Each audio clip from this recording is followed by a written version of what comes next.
안녕하십니까. 네, 유통경영 시간입니다.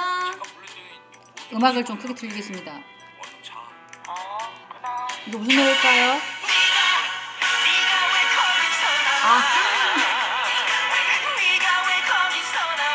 네, 영탁 노래예요. 네가 왜 거기서 나와?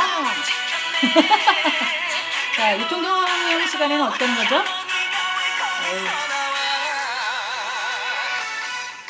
자, 몸도 이렇게 좀 푸시고요. 이렇게 어깨 좀 움직이시고요. 목도 이렇게 돌리시고요. 네, 이제 좀 어려운 것도 하시니까 팔도 이렇게 하시고요. 네, 이렇게 좀 올리겠습니다.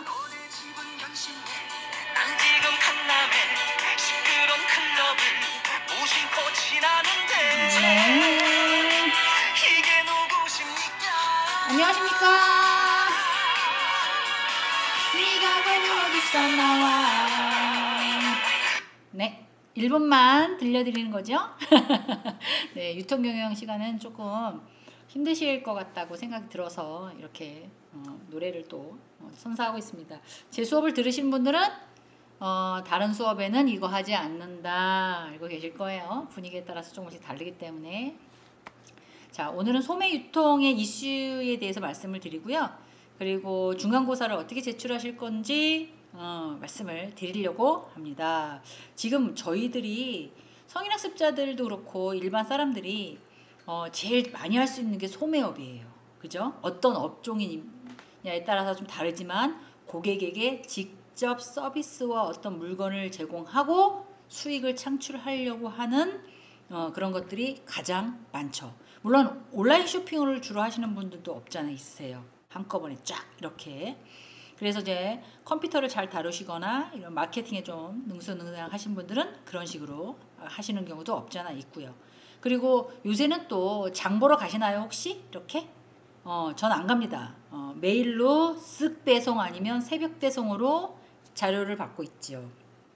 그리고 사고 싶은 거를 메모해서 딱딱딱 그것만 사고 맙니다. 왜냐면 쇼핑을 하러 가게 되면 이것도 봐야 되고 저것도 봐야 되고 어머 이거 괜찮다 어머 이런 라면 나왔어 저런 거 나왔어 이렇게 찾아야 되니까 제가 좀 시간이 없어서 필요한 것만 그래서 약간 그런 게 떨어질 수 있어요. 누가 어떤 연예인이 뭐 어떻대 뭐 이런 얘기면 그게 뭔데 뭐 이럴 수 있습니다. 그리고 지금 이렇게 뭐 유행하는 어떤 드라마라든가 뉴스라든가 뉴스는 가끔 봅니다. 뭐 이런 걸 약간 제 생각하고 있는 제가 머릿속에 두고 있는 이런 관심사 아니면 그렇게 썩 네, 하고 있지 않아요. 그래서 약간 교수들도 평양적인 생각을 가질 수밖에 없겠다. 넓게 보지 못하는 부분이 없잖아 있거든요. 어떻게 하면 제가 맡고 있는 수업에 최선을 다할까? 어떻게 하면 성인학습자를 몸을 교육을 잘 시킬까? 어떻게 하면 뭐 이런 거 생각하고 있잖아요. 그런 사람이 있어야지 또 제대로 돌아갈 수 있잖아요. 그래서 이제 소매 유통에 대해서 오늘은 얘기를 해볼 건데요.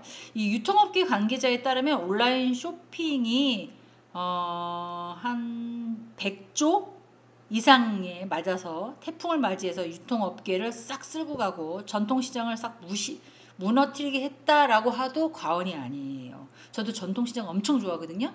이게 이게 이렇게 가방에다가 들고 갈 수 있게끔. 근데 이게 한계란 말이에요. 옛날에는 다 어떻게 들고. 그래서 시장 갈 때 혼자 가지 않고 꼭 누구를 달고 갔죠. 들고 오라고. 근데 요새는 어떻게 해요? 이렇게 끌고 가잖아요. 뭐 들고 오는 게 반드시 있어야죠. 뭐 이렇게. 그리고 요새 대형마트에는 어떻게 해요? 여기 카트가 있잖아요. 근데 대부분의 대형마트에는 주차 시설이 기본적으로 세팅이 되어 있죠. 그래서 어떻게 보면 유통산업이 이 뭐 법도 바뀌고 뭐 이러면서 점점 대형마트로 큰 회사들이 대형마트를 차지할 수밖에 없게끔 그렇게 구조상 소매업까지도 손을 뻗칠 수밖에 없는 옛날에는 저 어렸을 때는 구멍가게 엄청 많았거든요. 근데 요새는 구멍가게가 없죠. 구멍가게에 있었던 건 다 다이소 그리고 분야별로 나눠서 CU 또 분야별로 나눠서 올리브영 또 분야별로 나눠서 마트 아니면 그것도 분야별로 나눠서 트레이더스 뭐 이런 식으로 막 가고 있기 때문에 어떻게 보면 도소매업자들이 어떻게 온라인에 그 영향을 받거나 아니면 거기에 미치는 또 소득의 창출이 미흡되는 것들이 어마무시하게 많을 것 같다는 생각이 듭니다. 우리나라에서는 이런 뭐 마켓컬리라든가 쿠팡이라든지 뭐 이렇게 이마트라든지 이런 것들 회사들이 유통업을 잡고 있다면, 외국 같은 경우에는 아마존 효과가 어마무시하다고 제가 듣고도 있었습니다. 자, 이론을 한번 볼까요? 소매업을 경영하는 중간상들은 소매라고 하는데, 이거는 유통기구의 마지막 단계에 위치하고 있다. 그렇기 때문에 소비 지역의 분포에 따라 광범위하게 분산되어 있기 때문에 거래 단위가 작은 것이 일반적이다. 대부분의 똑같은 제품이라 하더라도 뭐 예를 들어서 서울 어디에서 나가는 거랑 경기 어디서 나가는 거랑은 다를 수밖에 없죠. 그래서 롯데백화점에 예를 들어서 우리 여기 의정부는 무슨 백화점이 있나요? 의정부에 신세계가 있죠. 롯데백화점은 왜 안 들어올까요? 걔네가 있는데 굳이 뭐 이렇다고요. 근데 서울에 사시는 분은 롯데백화점에서 가서 사야 될 게 있고요. 신세계에서 사야 될 게 있고요. 또 현대에서 사야 될 게 있고요. 또 생각이 다르거든요. GS도 마찬가지입니다. GS에서 사야 될 게 있고 또 세븐일레븐에서 살 수가 있고 뭐 소매상도 약간 좀 다르다는 거죠.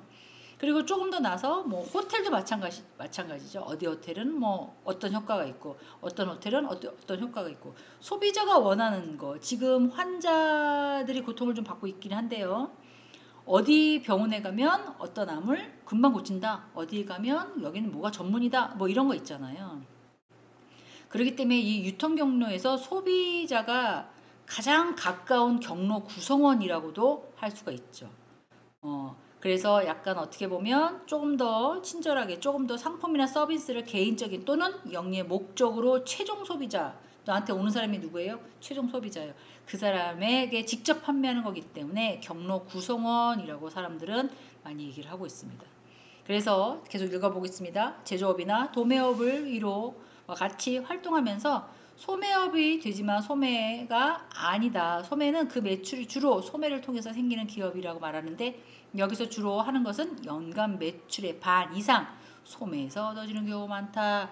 지금 일을 하시는 분들 생각을 해보세요. 동영상을 들으신 분들은 거의 이제 개인적인 일, 어떤 일이든 아르바이트든 뭐든 일을 하신다고 가정을 한다면, 일을 하고 오시게 되면 뭘 해요? 돈을 벌어요. 그러면 그 돈을 어떻게 해요? 먹지도 쓰지도 입지도 않고 계속 모아두시나요? 그러지 않죠. 이런 소매업을 통해서 내가 필요한 거를 구매하시잖아요. 그죠? 그러면 또 기업에서는 모든 어떤 것이 소비자에게 많이 나간 거를 체크업해서 그것만큼 또 만들어내는 그런 현상이라는 거죠. 그래서 유통 경로의 구성원들은 대체적으로 상품을 생산하는 생산자부터 상품을 구매하는 소비자, 그리고 또 소비자 입장에서는 또 도매상, 한꺼번에 가져가는 도매상으로부터 구매하는 최종 소비자, 또 소매상을 로부터 구매하는 뭐 최종 소비자가 똑같은 얘기긴 한데 우리 같은 일반인 소비자, 이렇게 단계별로 돌아가고 있죠. 누구는 이 어느 제품은 여기가 많이 나가니까 이렇게, 이런 글로벌 기업들이 그렇게 많이 하잖아요. 동양 사람들은 똑같은 캐시미어라도 이런 제품이 더 잘 나가, 동양 쪽은 이거 잘 나가, 뭐 이렇게. 서양 쪽은 캐시미어지만 이런 거 좋아해, 뭐 이렇게 신체의 조건에 따라, 날씨의 기후에 따라 달리 나간다는 거죠. 그런 걸 빨리 캐치해서 소매와 도매를 한다면 연간 매출이익이 훨씬 더 급상승할 수 있는 거죠. 그래서 이 유통 경영자의 다른 구성원들을 보면 어떤 생산자와 소비자 간의 판매량을 체크업하는 경우도 있고요. 소비상의 소량 단위를 상품으로 만드는 경우도 있고요. 이거 한정판이에요. 10개밖에 안 나왔어요. 많이 안 합니다. 왜? 똑같은 거 갖고 다니는 거 별로 안 좋아하거든요. 이런 거 들어보셨죠? 그런 거에 포커스 맞추시는 분들도 있죠. 소매상은 주로 누가 타깃이에요? 개인 소비자, 우리 같은 사람한테 타깃이에요. 그래서 소매상은 소비자에게 직접 점포로 와서 뭔가를 사오거나 온라인하거나 주문하거나 우편으로 뭘 보내서 판매하는 거기 때문에 훨씬 더 뭐예요? 소비자하고 더 관계 개선이 더 중요하다고 보실 수 있습니다. 그래서 소매상은 다른 경로보다 점포 내 시설이나 인테리어 이런 것도 되게 민감해요. 어디 갔더니 제품을 더럽게 설치해놔가지고 사고 싶은 마음이 하나도 안 생겼어. 거기가 무슨 식품 회사야? 이럴 수 있거든요. 그런 것까지 고려해야 된다는 거죠. 저희가 제조업해서 뭔가를 만들어낼 수 있는 상황이 아니에요. 그죠? 만약에 뭐 카페를 하신다고 한다면 손님이 직접 와서 뭔가를 먹고 사고 할 수 있게끔 인테리어나 위생이나 이런 것도 신경 써야 되는 상황이잖아요.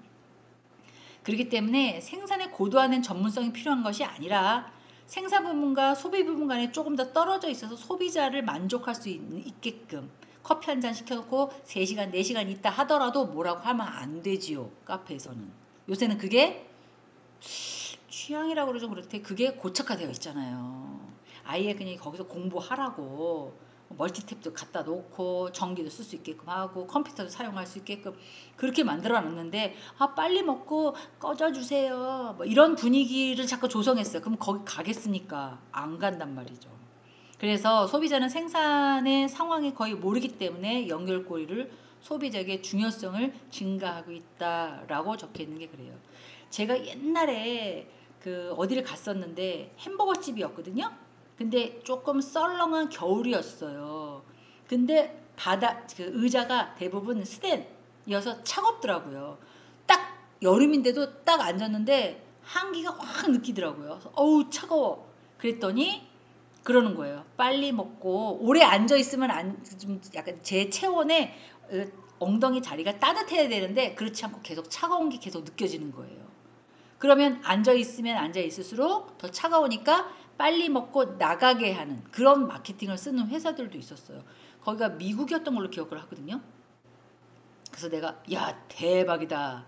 제가 그러고 왔었어요. 되게 오래된 얘기인데 참 못됐다. 왜 저렇게 야박할까? 왜냐면 저는 한국 정서를 갖고 있었기 때문에 카페에서는 우리는 어떻게 해요? 계속 앉아서 얘기하고 뭐 또 수다 떨고 뭐 네 집 얘기, 내 집 얘기, 옆집 얘기, 앞집 얘기, 뒷집 얘기 다 끝나면 또 드라마 얘기하고 드라마 다 끝나면 사돈의 팔춘 얘기하고 그거 끝나면 종교 얘기하고 그거 끝나면 또 정치 얘기하고 막 이랬단 말이에요. 3시간은 거뜬히 수다를 떨고 나왔죠. 옛날에는. 그런 장소에서 고착화되어 있다가 외국은 그게 아니더라고요. 바쁘니까 스탠딩 서서 커피를 마시고 그냥 가지고 나가든가 아니면 앉아서 햄버거를 먹어야 되는데 의자를 차갑게 해서 빨리 그 자리를 뜨게 한다든가 이런 식으로 소매업을 하고 있더라고요. 자, 한 장 더 넘겨보겠습니다. 아이고 죄송합니다. 카톡이 막 소리가 빵빵하게 안 나게끔 하려 하는데 어떻게 소리가 났습니다.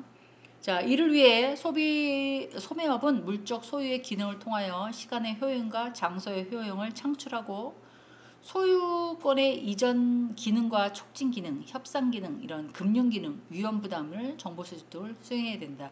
제가 만약에 의정부에서 CU를 하나 만들려고 가정을 한다면 학교 학생들, 성인학습자 대상으로 CU를 한다면 이익이 많이 남을까요? 남지 않죠. 그러면 학생들도 학생이지만 거의 대부분 어떻게 해요? 야간 학생들도 있지만 아침 9시부터 6시면 다 학교는 문을 닫습니다. 그죠? 그러면 그 이후에는 CU가 6시만 딱 해서 딱 집에 가요? 아니잖아요. 10시까지, 뭐 10시 반까지, 아니면 24시간도 있단 말이에요. 장사는 또 그렇게 하니까. 그러면 뭘 보겠습니까? 주변 상황을 보는 거죠. 내가 이 장소가 적합한지 여기에 맞는 게 맞는 건지 이 지역 주민과 학교에서 공통적으로 뭘 할 수 있는 게 있는 건지 이런 것들도 봐서 소매업을 차릴 수밖에 없는 거죠. 그래서 이러한 소매업은 주요한 사업의 하나로서 소매업 수는 제조업이나 도매상의 수요보다 훨씬 덧자는 제가 붙였어요. 많을 수밖에 없습니다. 왜? 똑같은 CU예요. 근데 제 아파트에서 딱 내려가지고 딱 앞에 있는 데까지 막 걸어가지고 100m 있는 데로 안 가거든요. 그죠? 그리고 여기 딱 갔는데 그 사람이 나한테 불친절하게 했어. 아 그래 그럼 말어. 조금 더 걸어가서 저기 가지 뭐. 이런 경우도 없잖아 있거든요 사실은. 그렇기 때문에 일반 제조나 도매보다 소매가 많을 수밖에 없고요. 고용의 원천이 더 아르바이트도 그렇잖아요. 그런 데가 있어야 또 아르바이트를 하는 거지만 그리고 제일 좋은 점이 뭡니까? 소자본으로 작은 돈으로 창업을 할 수 있다는 어떤 매력적인 게 있는 거죠. 그래도 뭐 카페 하나 하려니까 한 1억은 넘게 듭디다. 그 정도는 당연히 들어야 되죠. 강남이나 이런 데 가시면 월세가 거의 2천인가 3천인가 그래요. 월세만. 그럼 그 사람은 한 달에 얼마 벌어야 돼요? 1억 벌어야 돼요. 1억 가지고 재료비 다 소진하고 월급 다 주고 그다음에 월세 3, 4천 내고 그다음에 전기료 같은 거 다 내고 그리고 그 사람이 받아가는 돈이 몇 천은 떨어진다는 거죠. 근데 그걸 가지고 그 사람은 뭐예요? 또 세금 내겠죠. 많이 벌었으니까. 그렇기 때문에 어떻게 보면 어, 그 보통 사업하는 것보다는 소자본이라고 생각하는 게 되게 많고요. 그래서 요새는 이런 거 말고 AI가 발달되면서 뭐가 더 많이 발생하나요? 무점포라고 할까요? 무임 시스템. CCTV 걸어놓고 알아서 사고 계산하는. 그것도 뭘로요? 카드로 계산하는. 그런 형태로 많이 바뀌잖아요. 그래서 어떻게 보면 이제 소자본으로 창업할 수 있다는 것도 있고요. 경험이 없어도 가능할 수 있고요. 또 약간 그 사회적인 문제도 될 수 있어요. 저는 어디 가니까 CU 있고 세븐일레븐 있고 GS 있고 그러니까 따닥 따닥 따닥 따닥 이렇게 붙어 있더라고요. 그것도 별로였어요. 그러면 소비자 입장에서는 어떻게 해요? 친절한데 깨끗한데 그리고 거리상 시간이 없는 사람은 내가 기준으로 있을 때 가까웠던데 그렇게 간단 말이에요. 근데 여유가 계신 분들은 그렇게 또 나눠서 합니다. 하나는 CU, 하나는 세븐일레븐, 하나는 GS 이렇게 따로 대리점을 하셔서 골고루 여유 자분이 계신 분들은 한 3개, 4개, GS 8개 갖고 계신 분도 제가 봤어요. 오유, 대단하신 것 같아요. 한 바퀴 쫙 도시는 거야. 제대로 하고 있니? 주변에 그런 사람 있으면 저랑 소개 좀 시켜주십시오. 친하게 지내고 싶습니다. 또 아십니까? 유통기간이 지난 뭐 커피라도 한 잔 주실지. 하여간 그거 먹는다고 죽지는 않을 것 같습니다. 하여간 그렇게 하시는 분들도 있었어요. 그렇기 때문에 이 소매업은 여러 가지 기준으로 분류할 수가 있고요. 그리고 기본적으로 점포나 소매업에 무점포 같은 것도 생겨난다고 그랬잖아요.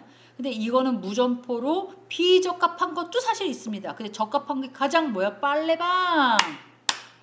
빨래방 이용하십니까? 네, 엄청 뭐 이불 빨래라든가 뭐 이런 것들 비싸잖아요. 드라이드 맡기면 그런 것들이 있죠. 그런 것도 이제 코인을 넣어가지고 아니면 카드로 넣어서 세탁기, 건조기 막 이런 거만 갖다 놓으면 되니까 그리고 파손당하지 않게끔 그리고 위험에서 벗어날 수 있게끔 또 뭐 합선이나 전기나 또 뭐 이런 것들이 생겨나지 않게끔 점검만 하면 되니까 그런 것도 굳이 사람이 가서 지키고 있을 필요는 없지요. 그 대신 뭐가 또 좋지 않은 거냐면 카드로 했을 때는 100% 수익 금액은 어떻게 해요? 신고를 해야 되겠다는 거죠.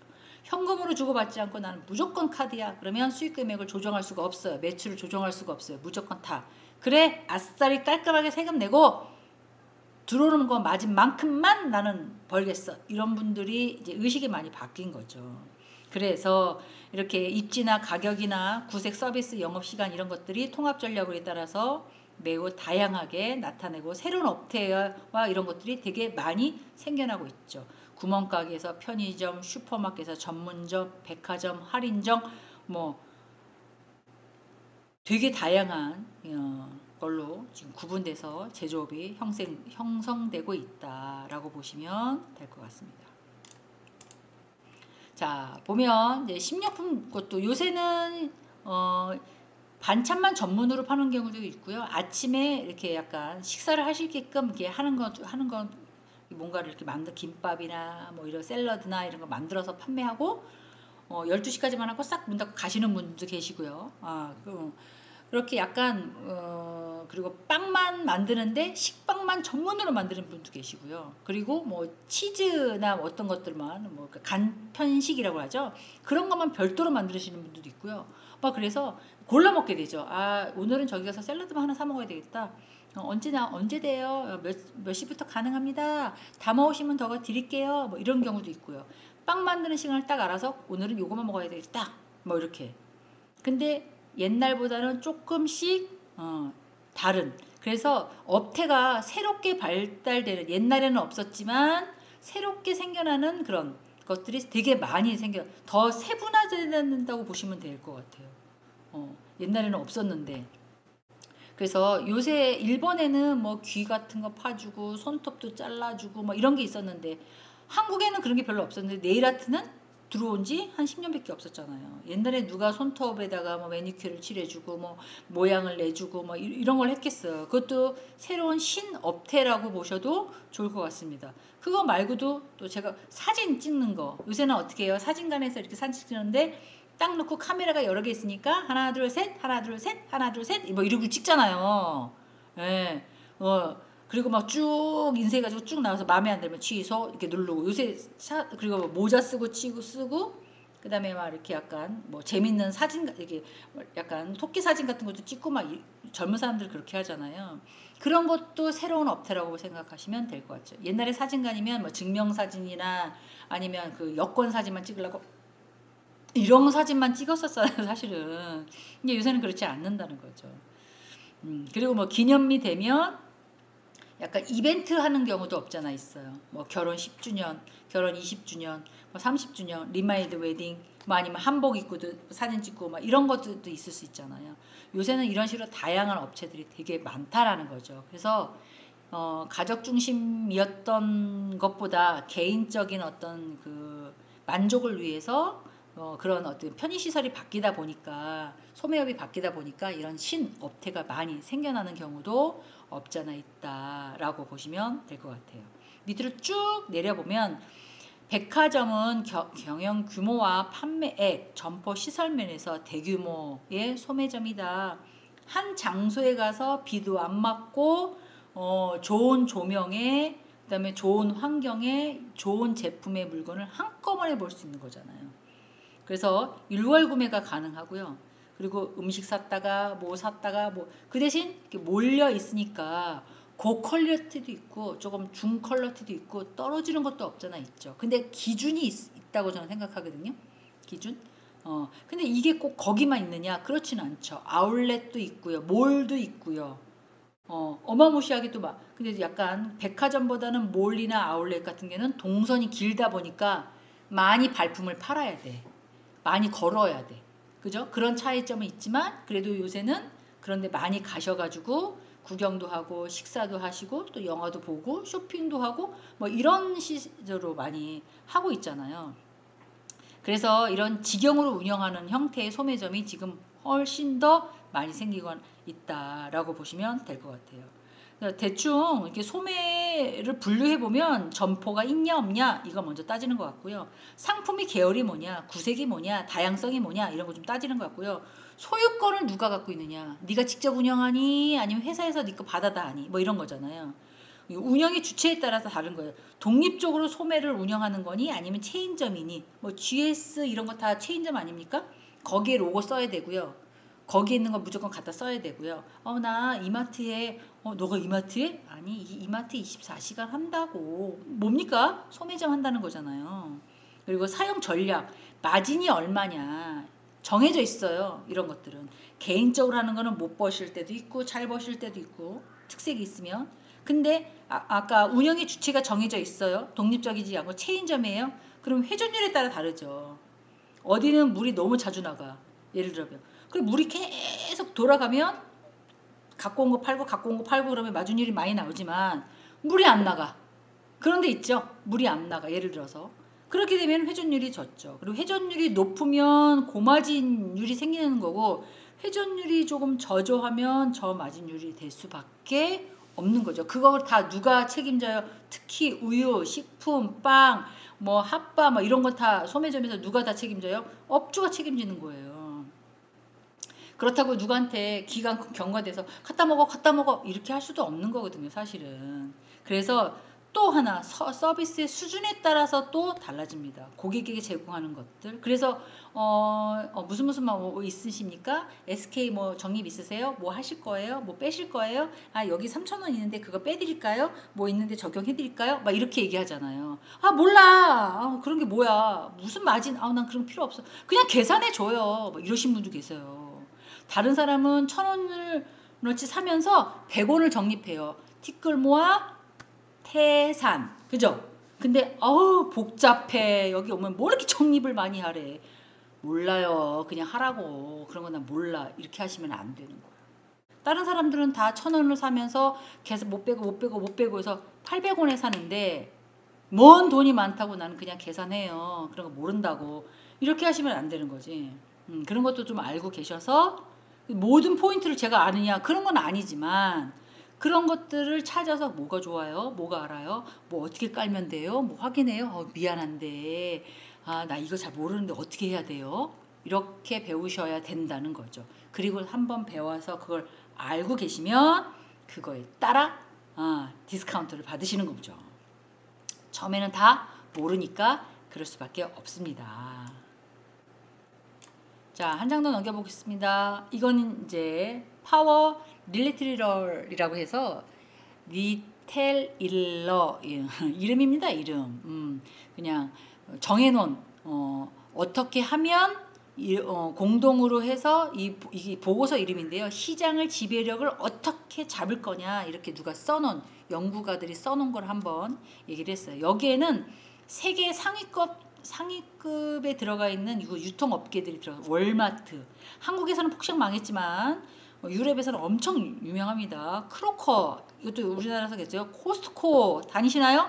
3만 원 주고 카드 만들어 가지고 하는 거 엄청나게 많이 하죠. 코스트코 하는 행태를 이마트가 보고 저것들 안 되겠네 저거 안 되겠네. 그래서 뭐 만들었어요? 트레이더스 만들었잖아요.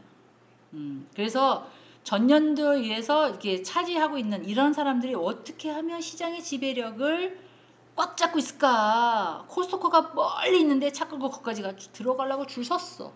그 사람들만의 회원들만의 3만 원을 낸 회원들만의 살 수 있는 제품이 있고 거기 가면 그 제품이 어디 가면 5만 원짜리 회인데 어디서부터 언제까지 갔더니 3만 원에 7만 원어치 회를 사올 수 있어.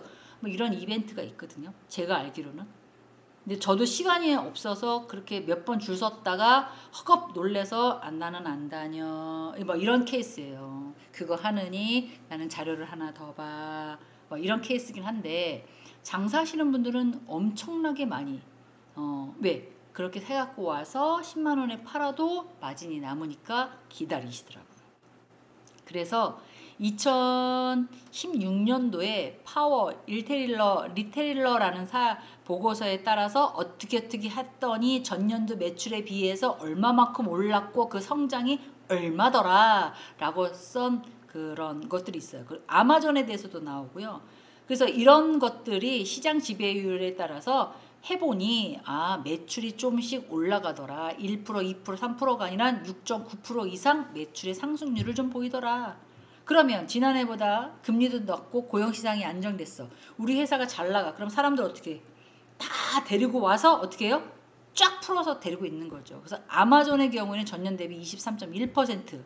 아마존이 마인드가 제가 읽어본 책에 의하면 아마존의 그 대표이사가 우리는 무조건 마진을 적게 해라.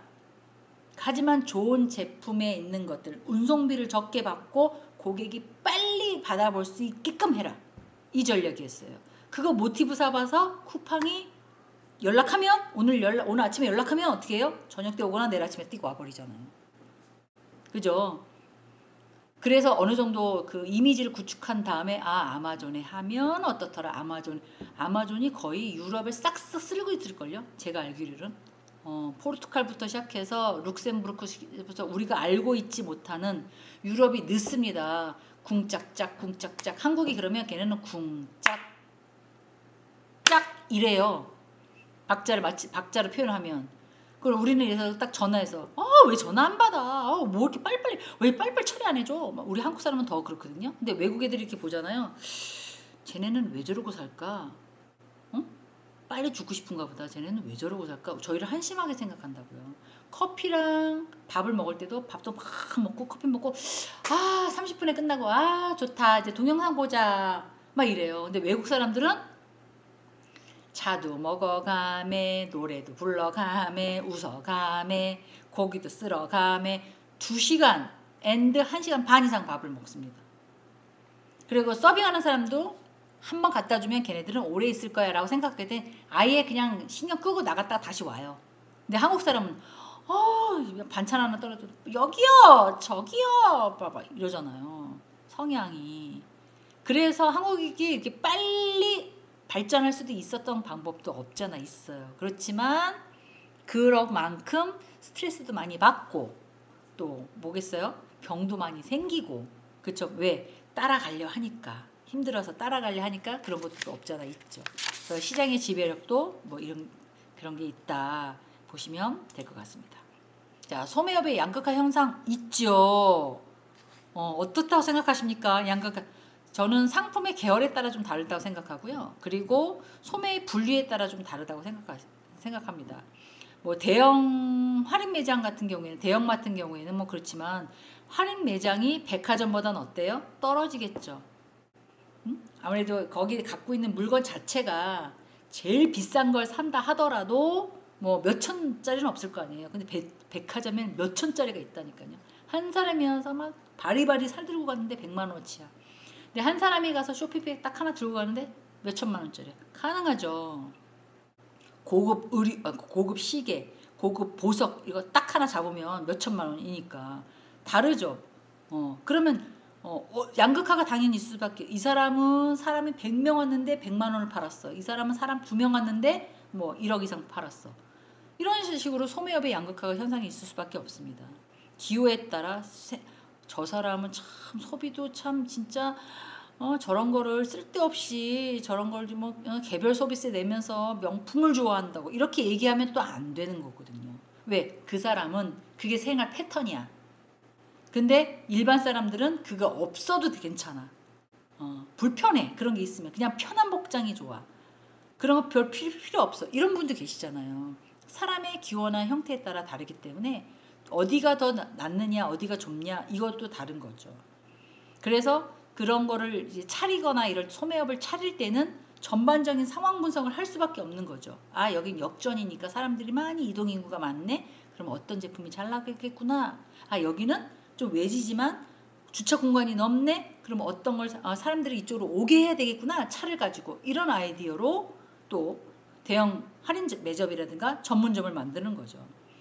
그게 상황에 따라 조금씩 다르다고 보시면 그래서 전략을 잘 세워서 소매를 분류한 다음에 소매에 대한 구축에 대한 물론 마진이나 회전율도 생각 안 하면 안 되겠지요. 이걸 왜 해요? 장사를? 돈 벌려고 하는 거야. 돈 벌려고. 봉사하려고 몇 억씩 들여가지고 이렇게 하지는 않잖아요. 다 돈 벌려고 하는 거잖아요. 그러면 어떻게 하겠어요? 이런 거 다 따져봐야 된다는 거예요. 이거 회전율이 좋을까? 백화점보다 여기 어디에는 무슨 뭐가 있는데 우리가 잘 나갈까? 조금 있으면 여기가 뭐가 들어올 텐데 우리는 그 지지 않을까? 뭐 이런 식으로 홈플러스나 이마트나 코스코나 롯데마트 뭐 이런 거의 비슷비슷한 거. 롯데마트 갔더니 뭐 퀄리티가 너무 떨어지더라. 음식은 역시 코스토가 낫더라. 코스토 가니까 물건을 한 짝으로 사갖고 와야 돼. 아우 난 그래도 이마트가 신선한 제품이 있어서 괜찮더라. 야 그래도 홈플러스는 의류도 좀 해놨기 때문에 의류까지 보려면 거기가 좋아. 뭐는 홈플러스 가고 뭐는 이마트 가고 뭐는 코스트 가고 뭐는 롯데마트 가고 이러지 않으신가요? 저만 그런가요? 물론 저렴한 가격이라 하더라도 퀄리티가 좋고 후뚜루마뚜루 쓰는 것들은 이건 괜찮아. 이 정도면 괜찮아. 라고 사용하는 것도 사실 있거든요. 그리고 꼭 전문적인 것도 사고 싶은 것도 있죠. 롯데마트나 이마트에 가가지고 뭐 예를 들어서 컴퓨터 산다. 이렇게 뭐 하이마트 전문점 가잖아요. 왜? 제품만 제대로 판매하는 것들. 그리고 요새는 또 인터넷이 너무 활성화되어 있기 때문에 인터넷에 들어가서 뭐를 사는 것도 나쁘지 않는다. 그렇게 얘기를 하고 있습니다. 얼마만큼 디스카운트가 되는지는 잘 모르겠지만 그런 식으로 보시면 돼요. 그래서 어떻게 보면 입지나 공간적인 편의성도 되게 봐야 되고요. 상품을 선택할 때 이게 구매자 입장에서도 AS도 되고 샀을 때 뭐 영구적으로 뭐가 되고 뭐 이런 것도 고려해서 구매한다고 생각하시면 돼요. ABC 마트는 뭡니까? 상황에 따라 제가 알기로는 뭐 신발 가게라고 생각했어요. 뭐 토이마트도 있고 뭐 여러 가지도 외국 자 패키지로 껴서 맞춰서 하는 것도 없잖아 있죠.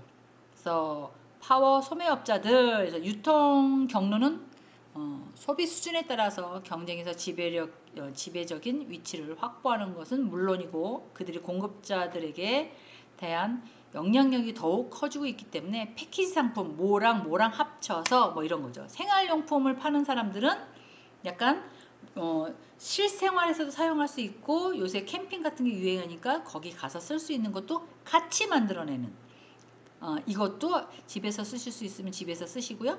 그렇지 않은 거는 갖고 나가셔서 사용하실 수 있어요. 뭐 이런 것들. 텀블러 좋아하십니까?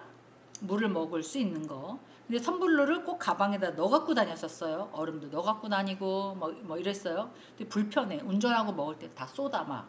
그러니까 사람들이 또 입을 작게 해서 먹기 편하게 뚜껑으로 뚝 열어서 먹기 편하게 이렇게 만들었어요.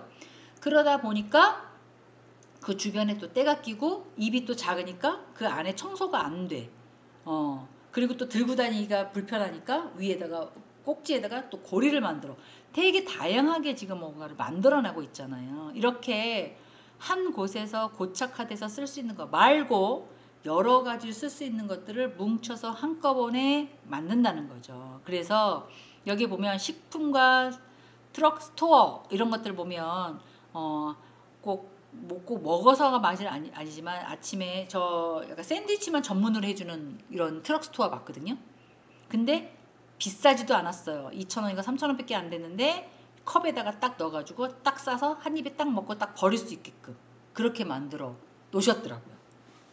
뜨겁지도 않게 한번 먹고. 그러니까 비싸지도 않으면서 양도 그렇게 많지 않아요. 음료수는 당연히 별도고요. 뭐 이렇게 하시는 분도 있어요. 근데 막 배고파서 먹는 사람은 두 개, 하나, 두 개 이렇게 먹을 수 있지만 간단하게 뭐 이렇게 요기만 좀 하시는 분들은 적당하겠구나 뭐 이런 생각도 좀 없잖아 있어요. 그래서 소매업계에서 성공한 요인들을 보면 어떤 제품이 좋은지 어떻게 하면 체인점을 하는 게 좋은지 개인적으로 하는지 이런 것들을 충분히 연구하고 고민하셔서 하셔야 될 것 같고 가격이 전략적인 무기가 될 수는 없죠. 요새 사람들은 아무리 비싸도 내가 필요하면 돈 주고 삽니다. 아무리 멀리 있고 지역상의 문제가 있어서 아무리 멀리 있어요. 근데 거기 경치가 너무 좋고 카페만 거기뿐이 있는 거 아니지만 잠깐 쉬어도 된다라고 생각하면 거기까지 갑니다.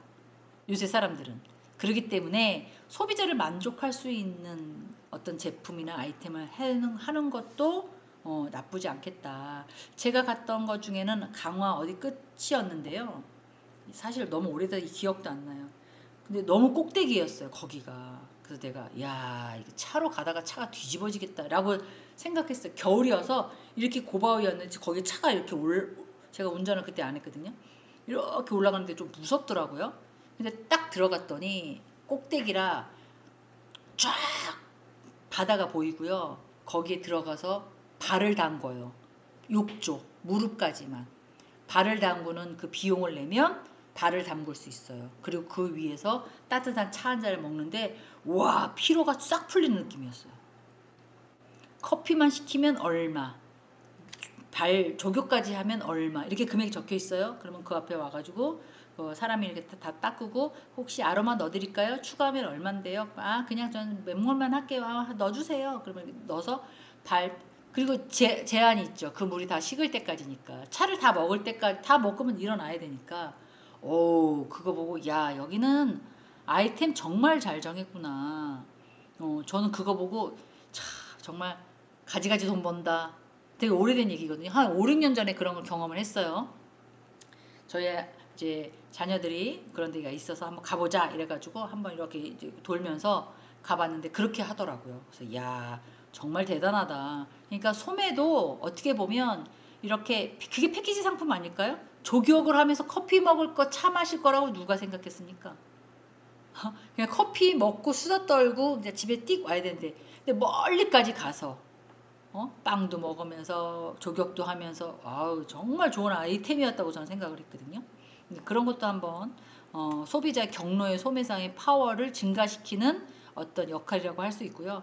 또 유통의 경쟁력의 특정한 지역 그리고 내가 살고 있는 이 지역에서 할 거라면 여기에 지역에 맞춰서 경쟁력의 특성을 가질 수 있는 그런 상품을 소비자에게 제공하는 그런 아이템을 잡아도 좋겠다. 뭐 이런 생각을 했습니다. 자, 마지막으로 정보기술에 대한 발달. 요새는 다 뭐 어떻게 해요? 물론 사람이 있긴 하지만 주문을 다 키오스크 밖에서 하잖아요. 이제 그런 걸로 해서. 근데 기계는 사람을 대신할 수 있지만 사람처럼 영구적일 수는 없습니다. 고장이 날 수도 있고요. 제가 오늘 아침에 커피를 사려고 했는데요. 커피를 죄송해요. 커피 머신이 고장나서 환불해 드리면 안 될까요? 막 이러더라고요. 근데 좀 짜증났어요. 왜 아침 일찍 커피 한 잔 먹고 싶었는데 네 알겠어요. 막 이런데 뭐지? 그 키워드도 키워드라고 그래야 되나? 그 기계도 고장이 나서 현찰을 받았어요. 근데 현찰을 요새는 안 갖고 다니잖아요. 주머니에다 넣어 갖고 다도 잘 안 갖고 다니니까 계좌이체 해드릴까요? 막 이러는 거예요. 또 계좌번호를 불러야지 또 뭘 어떻게 뭐 이것도 불편하더라고요. 그래서 내가 그냥 주세요. 이러고 왔거든요. 그러니까 사람이 했다면 그러지 않았을 거예요. 근데 기계가 했기 때문에 그냥 한계가 좀 있다는 거죠. 그래서 정보기술의 발달로 편리한 점도 있지만 그 기계는 고장나면 좀 고쳐야 되는 시간이 있기 때문에 그러는 거죠. 그래서 소비자들이 개별 품목별이나 수익성의 계산, 회전율이 높은 품목일수록 낮은 품목에 대해서 즉각 파악하고 이렇게는 빨리 될 수 있죠. 속도도 좀 다를 수도 있죠. 근데 제가 저번에도 말씀드렸지만 어떤 휴게소에 갔더니 기계가 커피를 만들어서 오는데 엄청 느리다고요. 엄청 이렇게 해서 막 이렇게. 그래서 내가 엎질러지지는 않더라고요. 근데 그걸 받아 먹겠다고 기계가 해놓은 커피를 받아 먹겠다 줄을 너무 많이 서 있길래 저는 그냥 왔습니다.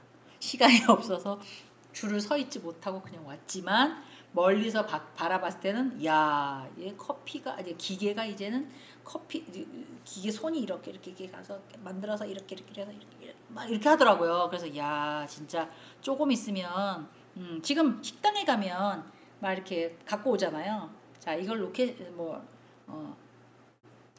몇 번 회원님 이거를 갖고 왔습니다. 주문을 가지고 가시면 좋겠습니다. 그리고 확인 버튼을 누르시면 제자리에 돌아가겠습니다. 뭐 이런 거 있잖아요. 지금은 약간 뭐 그런 식으로 배달 중심이지만 앞으로는 조금 더 활성화가 되진 않을까. 뭐 이렇게 많은 것들이 온라인으로 뭔가를 하는 것들이 많이 생겨나진 않을까 이렇게 생각입니다. 그러면 뭐예요? 훨씬 더 소매업자들은 초도 비용만 좀 많이 들겠지만 어떻게 보면 뭐 인적 관리나 인적 자원에 대해서는 스트레스를 덜 받으시겠죠. 그렇지 않겠어요? 사람이 나온다 안 나온다든가 아파서 못 나온다든가 뭐 이런 거는 없겠지만 물론 기계도 고장이 나는 경우도 있잖아요. 그렇긴 하겠지만 그런 것들이 조금 좀 더 활성화되지 않을까. 소비자 입장에서 본다면 이제 그런 것들 잘 사용해서 뭐 필요한 물건들을 구매하는 것도 나쁘지 않겠다 이런 생각을 해 보았습니다. 자, 여기 보면 오늘 소매의 중요한 이슈에 대해서 대충 말씀을 드렸고요. 자, 중간고사 안내입니다. 첫 번째 우리가 한 게 유통 경로에 대해서 얘기를 했습니다. 그리고 두 번째는 제조업에 대한 유통 관리에 대해서도 말씀을 드렸고요. 세 번째는 유통 경로 구조에 대한 결정의 이론에 대해서 지금 공부한 거를 쭉 말씀을 PPT도 올려놨지만 말씀을 드렸던 걸로 기억을 합니다. 그리고 네 번째는 경로 행동의 관리의 체계에 대해서도 말씀을 드렸고요. 5주차일 때는 유통과 타 마케팅에 대한 변수에 대한 조화, 그 다음에 유통의 경영 성과에 대해서 또 재무지표가 어쩌고 저쩌고 재무 경제적인 가치가 어쩌고 저쩌고 얘기했고 오늘 말씀드렸던 소매의 주요 이슈에 대한 유통 그래서 파워 리테일러에 대해서 시장 지배력을 어떻게 했다. 그 보고서 얘기도 잠깐 살짝 보여드렸고 소매업이 양극화가 있을 수밖에 없죠. 예를 들면 안 지나서나 주인이 계속 아침 저녁으로 어서 오세요. 이거 여기 있습니다. 네 이거 드릴게요. 이거 1+1이니까 하나 더 갖고 오세요. 막 이러신 분이 있어요. 저희 의정부 저쪽에 제가 학교에 출근할 때 가끔 들리는 GS 마트가 있는데 거기에는 나이 먹으신 사장님이 아침, 점심, 저녁 물론 힘드시긴 하겠지만 그렇게 늘 고객들을 맞이하시더라고요. 그래서 들어갈 때마다 안녕하세요 인사하고 제가 들어가는 경우 있거든요. 그분이 얘기를 해줘요. 이거는 1+1인데 2개 더 갖고 오셔야 된다. 하나 더 갖고 오셔야 된다. 뭐 이렇게. 그리고 봉다리에 넣어가지고 본인이 직접 포장을 해주세요. 그리고 비닐로 드리면 500원 더 뭐 50원 더 내야 되는데요. 뭐 어쨌네요. 뭐 이런 얘기 안 하고 포인트 있으세요? 뭐 있으세요? 이런 식으로. 그래서 제가 이제 들고 오기가 좀 편했던 걸로 기억을 합니다. 그래서 뭐 그런 얘기들을 조금 말씀을 드렸는데 1주차부터 7주차까지 자료를 다 드렸잖아요. 이거를 용지에다가 장수는 제한이 없습니다. 나는 2장에 요약을 하겠다. 그렇게 하세요. 1장에 정리하겠다. 그렇게 하세요. 나는 10장에 정리를 하겠다. 그렇게 하세요. 본인의 자유입니다. 그러면 장수에 따라서 조금 나가나요? 그렇게 얘기하실 수 있습니다. 아무래도 뭐 10장, 20장 이렇게 하시는 거는 바람직하지 않다고 보고요. 한 장에 한 장씩만 해도 7장입니다. 한 장에 반 장씩만 해도 둘, 넷, 3.5, 그러니까 3장 반 정도 됩니다. 저는 한 장을 넘어가지 않으셨으면 좋겠어요. 한 주차에. 그럼 뭘로 해야 됩니까? 손으로 써야 됩니까? 국어처럼? 아닙니다. 여기 계시는 분들은 어떤 개념을 갖고 제가 하냐면 회사 생활을 하고 계시거나 아니면 자기 사업을 하고 계시는 분들이 많다고 생각하기 때문에 다 워딩으로 받겠습니다. 컴퓨터로 쳐갖고 컴퓨터로 치시면 반장을 넘어가지 않으시거나 아니면 한 장을 넘어가지 않으셨으면 좋겠어요. 최대 7장이어야 되고요. 한 주에 한 페이지 한 장씩 A4 용지 한 장씩 쓰신다고 그러면 한 장이어야 되고요. 나는 반 장씩 쓸게 그러면 하나, 둘, 셋, 3.5장. 3장 반, 4장을 넘어가시면 안 되는 거죠.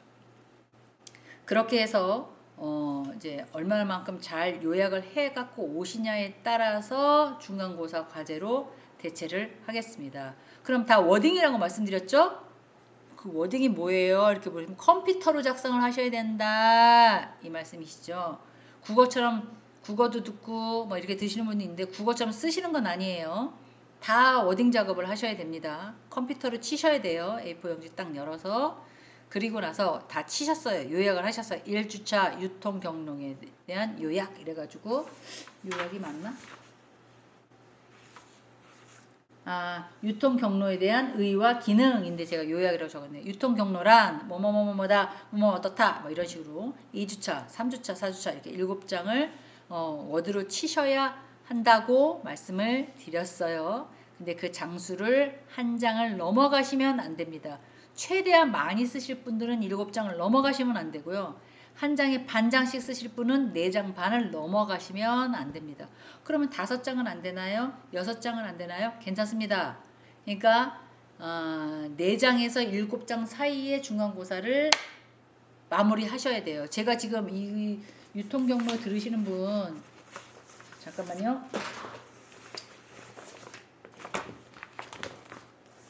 출석부를 좀 보겠습니다. 출석부를 보면 46명이세요. 46명이 7장씩 워딩을 쳐서 절 주시잖아요. 그럼 제가 이걸 뽑아야 되거든요. 제 프린터 7장 322장을 뽑아야 돼요. 저 혼자서. 어마무시하게 많이 들어가는 거예요. 그런데 그럼에도 불구하고 자료는 갖고 있어야 됩니다.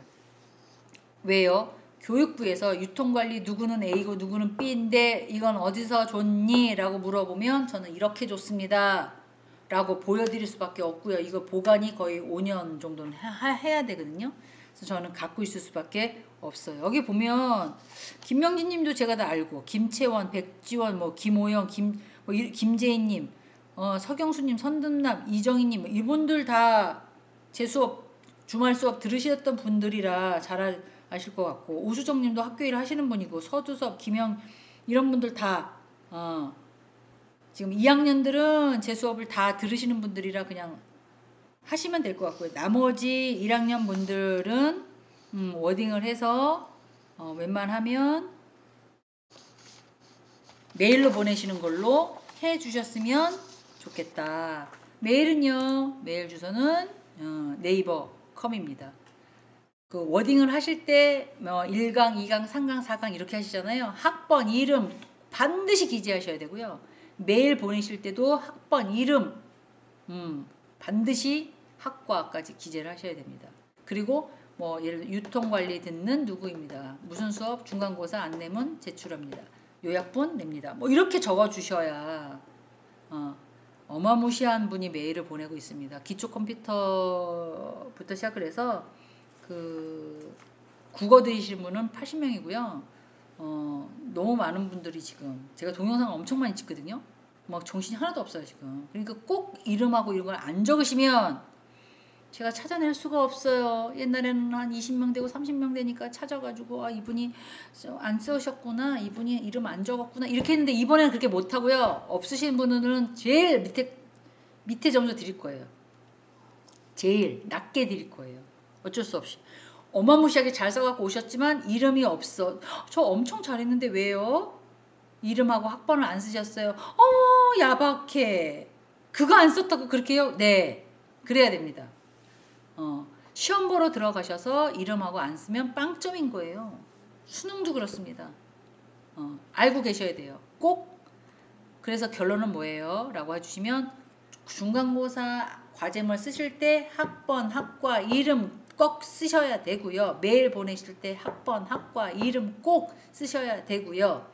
그리고 유통경영 과제 이렇게 해서 꼭 작성을 하셔서 주셔야 된다는 말씀을 드리겠습니다. 언제까지인가요? 잠시만요. 지금 이 유통경영 제가 이거 유통경영이 16일부터 들으시잖아요. 유통경영 수업이 16일인데 유통경영 30일까지 매일이니까 23일까지 받겠습니다. 23일까지. 한 주 동안 이걸 다 어떻게 해요?